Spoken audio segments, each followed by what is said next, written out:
Estas son las noticias de Venezuela. Comenzamos con las noticias en el país, reparando en lo siguiente. Juan Guaidó reapareció. El régimen había dicho que estaba escondido en la embajada de Francia, pero no, salió y estuvo recorriendo las colas de la gente que sale a poner gasolina. Leo esta nota en su noticiero. El presidente encargado Juan Guaidó saludó a los venezolanos el sábado en una fila en terrazas del Club Hípico en Caracas. Allí acompañó a los ciudadanos que hacen largas filas para cargar gasolina. Lo que quiere el dictador es que no estemos movilizados. Esta cola no es normal, la culpa es de Maduro. La frustración que sentimos no puede transformarse en costumbre a rebelarnos, aseguró mientras se sacaba fotos con decenas de personas. No estabas escondido, le gritaban en tono irónico quienes aguardaban para conseguir combustible. Con su aparición, el líder desactivó la maniobra del chavismo para desinformar a los venezolanos, según esta nota dicha acá en el noticiero. Por otra parte, tenemos las declaraciones de Nicolás Maduro, quien dice, aquí ya las tengo, que se ha logrado bajar el número de contagiados, y esto con la nueva medida de relajamiento, de distensión. Leo aquí, para hoy comienza a aplicarse en el país la flexibilización de la cuarentena 7+7. Maduro subrayó que durante 7 días los ciudadanos podrán asistir a sus lugares de trabajo, mientras que otros 7 deberán cumplir estrictamente el confinamiento. Un éxito absoluto, total, la flexibilización de la cuarentena, impresionante de verdad. Quiero agradecer a los venezolanos por ese espíritu impresionante. Mucha gente salió a arreglar su cabello, salieron a su peluquería, agarraron fresco. Todo el mundo con su tapabocas, aquella disciplina y voluntad de cooperación. Cita textual para el dictador. Y volvió con lo siguiente. Acusó al presidente colombiano Iván Duque de contagiar a los migrantes venezolanos para que llevaran el coronavirus a su país. La pagarán, querían contaminar desde Colombia a Venezuela. Maduro, además de esto, pidió a los ciudadanos no permitir la llegada a su casa de migrantes que hayan ingresado a través de las trochas, saltándose los controles de despistaje establecidos en el cordón fronterizo. El virus está corriendo por Venezuela y nos entró por Colombia y Brasil. Hemos logrado controlarlo en un altísimo nivel. Es demasiado miserable este criterio. Los pobres venezolanos que salieron y que por las dificultades que ha generado el coronavirus tienen que regresar al país, entonces él los tilda de armas biológicas. Lo cierto es que Venezuela restringirá desde hoy, lunes, el paso de migrantes por la frontera colombiana. El tránsito de personas solo se podrá realizar los días lunes, miércoles y viernes en grupos que no superen las 300 personas para el puente Simón Bolívar en norte de Santander y 100 para el puente José Antonio Páez en el Arauca. En el caso de La Guajira aún sigue sin que se logre establecer un corredor humanitario formal, lo que hace que el paso de personas sea esporádico. Esto según un boletín oficial. En otras informaciones, Wells Fargo aclara que suspendió CELE a clientes en Venezuela por uso inconsistente. En un comunicado enviado a La Voz de América, Wells Fargo señaló que realiza revisiones continuas de la relación de sus cuentas para asegurar que sus productos y servicios, incluyendo CELE, son usados como están concebidos en sus términos. Si identificamos un uso que es inconsistente Con el uso pretendido para esos productos y servicios, Wells Fargo elimina el acceso a esos servicios para esos usuarios. No podemos comentar sobre situaciones de clientes específicos debido a la confidencialidad y la privacidad del cliente. Desde la noche del jueves, recordemos, muchos clientes en Venezuela recibieron un correo por parte de Wells Fargo en el que informan que el banco ha elegido dar por terminado su acceso a este servicio según lo permitido en los acuerdos previstos. Otra noticia tenemos acá de los abusos del régimen. Detenidos los gerentes de DirecTV en Venezuela tras la salida de la televisión por cable del país. La Fiscalía los acusa de actuar bajo presión de Estados Unidos para forzar la marcha de la compañía. El SEBIN detuvo el viernes a 3 directivos de DirecTV Venezuela. Se trata de una de las consecuencias de la repentina marcha de la empresa subsidiaria de la multinacional AT&T del país el pasado 19 de mayo. Los ejecutivos son Carlos Villamizar, Rodolfo Carrano y Héctor Rivero, quienes en la actualidad están recluidos en el helicoide. La operadora de cable anunció de manera abrupta su salida de Venezuela una vez que el gobierno de Maduro se negara a sacar de la parrilla local de la programación a 2 canales que hoy están sancionados por la administración de Estados Unidos, Globovisión y PDVSA TV. Ante la imposibilidad de contentar al mismo tiempo a Washington y a Caracas y arrastrando problemas operativos por tener prohibido el aumento de tarifas, AT&T tomó la decisión de salir del país y ahora estos 3 ejecutivos, Villamizar, Carrano y Rivero, están recluidos en el helicoide. El gran titular de hoy en la primera página del diario 2001. En Caracas, Internet está más tortuga tras ida de DirecTV. La ausencia del principal operador de televisión paga lleva a los ciudadanos a refugiarse en la web, lo que ralentiza un servicio que ya presentaba bastantes fallas.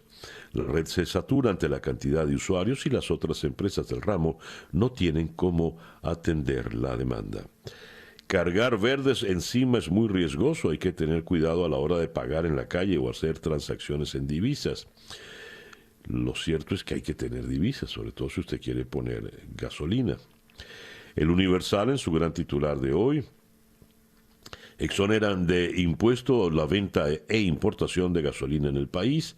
El gobierno también eliminó la obligación de pagar impuesto al valor agregado IVA para las mismas operaciones en Venezuela. El reloj indica que son las 7:16 de la mañana acá en Día a Día. Noticias de Latinoamérica. América Latina está perdiendo la batalla contra el coronavirus. Los casos y muertes relacionados con el coronavirus en toda la región están aumentando más rápido que en cualquier parte del mundo, y en los países más afectados no muestran signos de desaceleración. La región ha registrado casi 1.200.000 casos y más de 60.000 muertes. Esto según la Organización Mundial de la Salud. México niega haber recibido crédito del Banco Mundial por el COVID. El gobierno de México negó haber recibido un préstamo de $1.000 millones para enfrentar los daños económicos y sociales ocasionados por la pandemia, tal como reportaron en el día de ayer medios de comunicación locales. Chile registra cifra récord de 6.405 casos de COVID en las últimas 24 horas. El ministro de Salud, Jaime Mañalich, entregó ayer nuevas cifras sobre el avance del virus en el país. El total de infectados asciende a 134.150 personas, 653 fallecimientos. En Colombia, las FARC denuncian el asesinato de 2 familiares de desmovilizados. El partido colombiano, FARC, denunció el asesinato en zona rural del municipio Ituango de un hombre y 2 menores de edad, uno de ellos hijo de una desmovilizada, en tanto que autoridades indígenas informaron que 2 nativos fueron heridos en un ataque ocurrido en Caloto. En el Ecuador se reportan 3.621 muertes por el COVID, sin nuevos decesos en Guayaquil. Baja la tensión en Brasil en nuevos actos a favor y en contra de Bolsonaro. Después de los tumultos del pasado domingo, varias manifestaciones pro y contra del presidente de Brasil se celebraron de nuevo ayer domingo sin registros de graves incidentes, según los últimos datos disponibles. Y el Ministerio de Salud de Brasil divulgó anoche números divergentes de muertos y contagiados por coronavirus en 2 informes difundidos con pocas horas de diferencia en medio de una polémica nacional sobre la difusión de datos de la pandemia. El segundo reporte presenta 857 muertos menos que el primero, pero unos 6.000 casos más de contagiados. En la Argentina, más de 400 periodistas, entre ellos varios de la agencia EFE, fueron investigados durante el gobierno del expresidente Mauricio Macri, según ha denunciado la Agencia Federal de Investigaciones, AFI, ante la justicia. La interventora de la AFI, Graciela Caamaño, realizó la denuncia judicial por la supuesta producción de inteligencia ilegal respecto a periodistas, académicos, organizaciones sociales y partidos políticos. El diario El Clarín. En la Argentina, la oposición busca frenar en el Congreso los proyectos más polémicos del cristianismo, a saber, impuesto a la riqueza, nuevo procurador y el tema de las escuchas judiciales. En México, el Financiero apuestan a mercados, los mercados apuestan a la recuperación.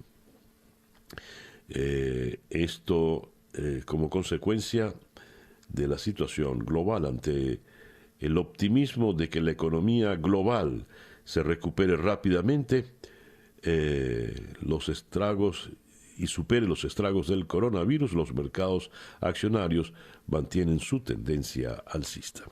El reloj indica en este momento 7:20 de la mañana, acá en Día a Día, desde Miami para el mundo. Escuchas Día a Día con César Miguel Rondón. Nuestra agenda para el día de hoy, lunes 8 de junio. Vamos a comenzar en Buenos Aires con Kevin Ari Levin, sociólogo, especialista en temas del Medio Oriente. La amenaza iraní. Netanyahu llama a tomar sanciones demoledoras contra Irán después de la publicación de nuevas pruebas de la retirada paulatina de Teherán del acuerdo nuclear. Además, vamos a abordar con este experto el tema de la presencia iraní en América Latina, sobre todo, por supuesto, en Venezuela. De Buenos Aires vamos a ir a Washington para conversar con Pablo Pardo, el corresponsal del diario El Mundo de Madrid, allá en Washington, para abordar con él la actualidad de los Estados Unidos. Ya Joe Biden es formalmente el candidato del Partido Demócrata. Por otra parte, la economía empieza a encontrar sus senderos naturales, empiezan algunas cifras de recuperación, baja la vehemencia en las protestas. El presidente Trump decide retirar a la Guardia Nacional de la capital de Washington y continúa pues en su campaña electoral. Colin Powell no le va a apoyar, dice que va a votar por Joe Biden. La tasa de desempleo, como decía en el tema económico, cae al 13,3%, se registra un aumento de empleos, cifras que no habían, es un repunte que no habían visto los expertos, los analistas. Y la señora Hillary Clinton es citada a declarar frente a la Corte de Apelaciones por la famosa causa aquella de los emails, ¿recuerdan los correos electrónicos de cuando ella era secretaria de Estado? De Washington vamos a ir a Caracas con el diputado Ángel Medina, diputado de la Asamblea Nacional. Vamos a tocar el tema de la decisión del Tribunal Supremo de Justicia de designar ellos al nuevo Consejo Nacional Electoral y todo lo que esto implica para Venezuela. De Caracas vamos a ir a Ciudad de México. Allí vamos a conversar con la periodista Verónica Méndez. El tema, acabamos de leer que el gobierno de México dice que no recibió el préstamo de $1,000 millones del Banco Mundial. Sin embargo, esa fue la noticia en el día de ayer. Mientras el presidente López Obrador aplica el todo o nada. Es tiempo de definiciones, no es tiempo de simulaciones. O somos conservadores o somos liberales. De Ciudad de México vamos a regresar a Caracas para hablar con Luis Arturo Bárcenas, economista de Ecoanalítica, y vamos a tratar con él el tema de la Wells Fargo, Cele, cómo quedan afectados los que usaban Cele vía Wells Fargo y si esto pueda o no reproducirse, replicarse en otros bancos norteamericanos. Y luego de Caracas vamos a la ciudad de Miami. Aquí vamos a conversar con Mario Penton. La crisis de alimentos en Cuba hace florecer algunos negocios en Miami. Cuba pasa por una severa crisis económica. Pierde debido a la pandemia una de sus pocas fuentes de ingresos, el turismo. La isla gasta al menos $2,000 millones anuales en importar alimentos y ha dicho que no cuenta con capital suficiente para respaldar sus compras, por lo que se pronostica un incremento de la escasez. Esa pues nuestra agenda para el día de hoy, lunes 8 de junio del año 2020. Son las 7:25 de la mañana. El editorial con César Miguel Rondón. Hay un trabajo muy interesante con la firma de Andrés Cañizales, que nos habla de las oposiciones en Venezuela. En el trabajo se nos establece que está la oposición que lidera Juan Guaidó, donde convergen los principales partidos opositores del país. Hay una oposición que lidera Henry Falcón, donde está su partido y punto. Y está la oposición que lidera, según este trabajo que firma Andrés Cañizales, la que lidera María Corina Machado, del partido 20 Venezuela. Escribe Cañizales: para generar un frente antidictadura de carácter unitario se necesita una oposición única e indivisible, y actualmente eso no existe en Venezuela. Dice acá: desde mayo del 2018, cuando se produjo la espuria reelección de Nicolás Maduro, venimos sosteniendo que es un error hablar genéricamente de la oposición, como si esta fuese única e indivisible. En realidad tenemos tres opciones y eso es parte sustantiva de nuestro drama, sin posibilidades reales de articularse y generar un frente antidictadura de carácter unitario. El escenario electoral, que nuevamente está en puertas, nos permite identificar un trío de tendencias de cómo se articulan discursos en torno a si debemos ir o no a unas elecciones.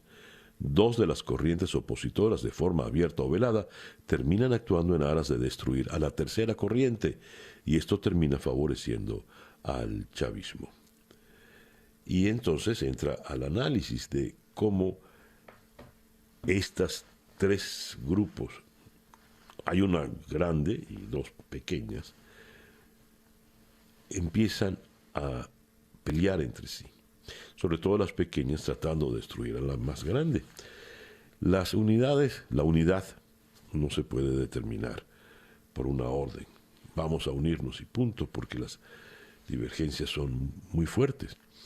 Y si esto es así, entonces, ¿qué puede ocurrir ante un escenario electoral que, como dice Cañizales, está a las puertas? Pareciera que nuestros males pueden prolongarse de manera indefinida. Pero por ese camino, según el análisis según el análisis de Cañizales, no vamos a llegar. Ojalá la sensatez impere y se imponga.